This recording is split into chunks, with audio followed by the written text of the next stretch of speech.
Pada video kali ini kita akan mengeksplorasi berbagai perspektif mengenai apa itu kepemimpinan, kekuatan yang digunakan oleh pemimpin, serta perbedaan antara kepemimpinan dan manajemen. Kepemimpinan adalah proses mempengaruhi kelompok untuk mencapai tujuan bersama. Ada dua pendekatan utama dalam memahami kepemimpinan. Pertama, kepemimpinan sebagai bawaan atau yang sering disebut trait-based. Dan kedua, kepemimpinan sebagai proses atau process-based.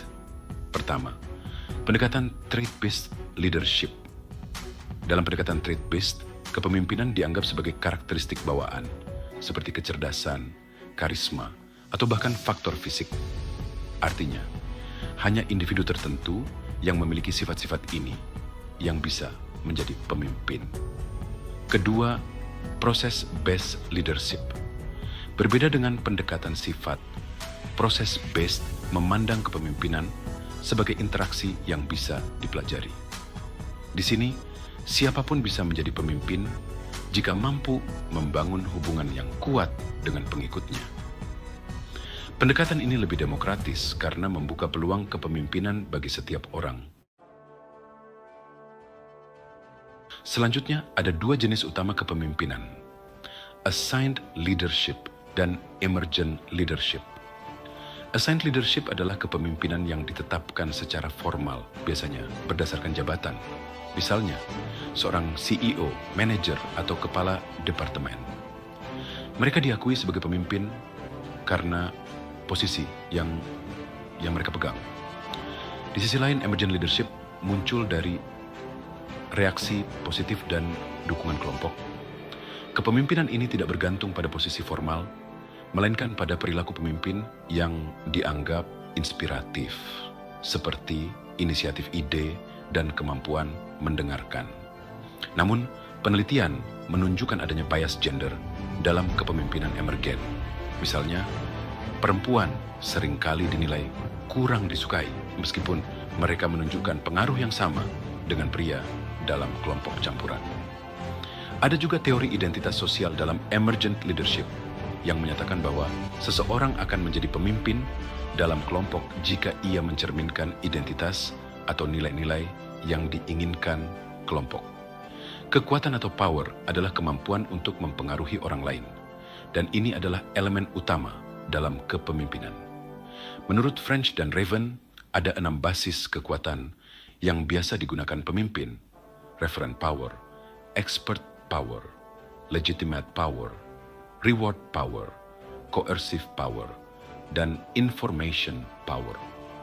Referent power adalah kekuatan yang diperoleh karena pengikut menyukai atau menghormati pemimpin. Expert power adalah kekuatan yang didasarkan pada keahlian atau pengetahuan pemimpin. Legitimate power adalah kekuatan formal yang berasal dari posisi atau status pemimpin dalam organisasi. Reward power adalah kemampuan memberikan penghargaan atau hadiah kepada pengikut. Coercive power adalah kekuatan yang berasal dari kemampuan untuk memberikan hukuman atau sanksi. Information power adalah kekuatan yang didasarkan pada kepemilikan informasi penting.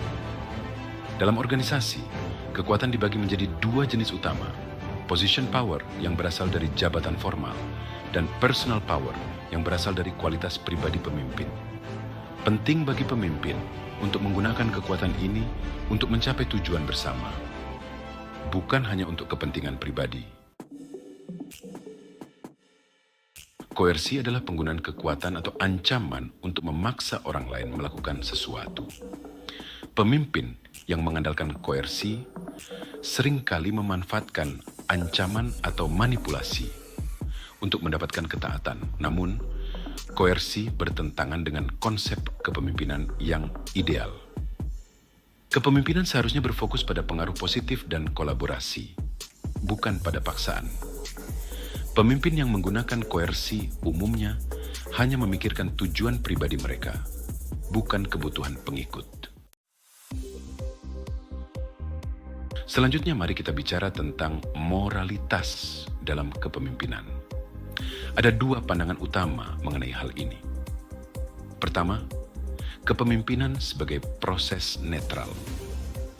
Beberapa orang percaya bahwa kepemimpinan adalah proses netral yang bisa digunakan untuk tujuan baik atau buruk, tergantung pada niat pemimpin. Contoh kontroversial seperti Adolf Hitler menunjukkan bahwa meskipun tujuannya destruktif, ia masih dianggap sebagai pemimpin efektif karena berhasil memengaruhi banyak orang. Kedua, kepemimpinan sebagai proses moral. Berbeda dengan pandangan sebelumnya, pandangan moral dalam kepemimpinan menyatakan bahwa kepemimpinan harus digunakan untuk kebaikan bersama.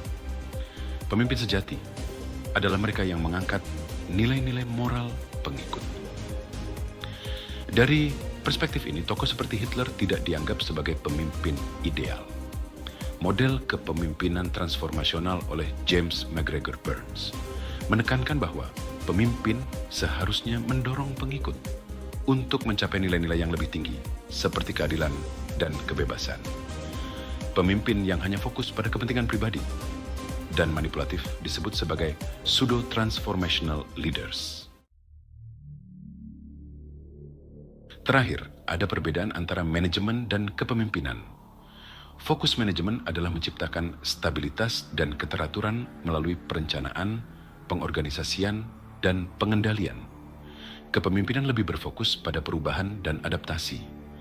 Pemimpin menginspirasi perubahan, sedangkan manajer menjaga efisiensi proses. Para ahli seperti Kotter berpendapat bahwa manajemen menciptakan keteraturan, sementara kepemimpinan menciptakan perubahan. Ahli lain seperti Bennis dan Nanus menyatakan manajer adalah orang yang melakukan sesuatu dengan benar. Sementara pemimpin adalah orang yang melakukan hal yang benar. Meskipun berbeda, manajemen dan kepemimpinan seringkali tumpang tindih. Ketika manajer memengaruhi kelompok untuk mencapai tujuan, mereka juga sedang melakukan kepemimpinan. Demikian juga ketika pemimpin merencanakan dan mengorganisasi, mereka sedang berperan sebagai manajer. Demikian pembahasan kita tentang konsep kepemimpinan berdasarkan buku Leadership Theory and Practice oleh Peter Norhaus.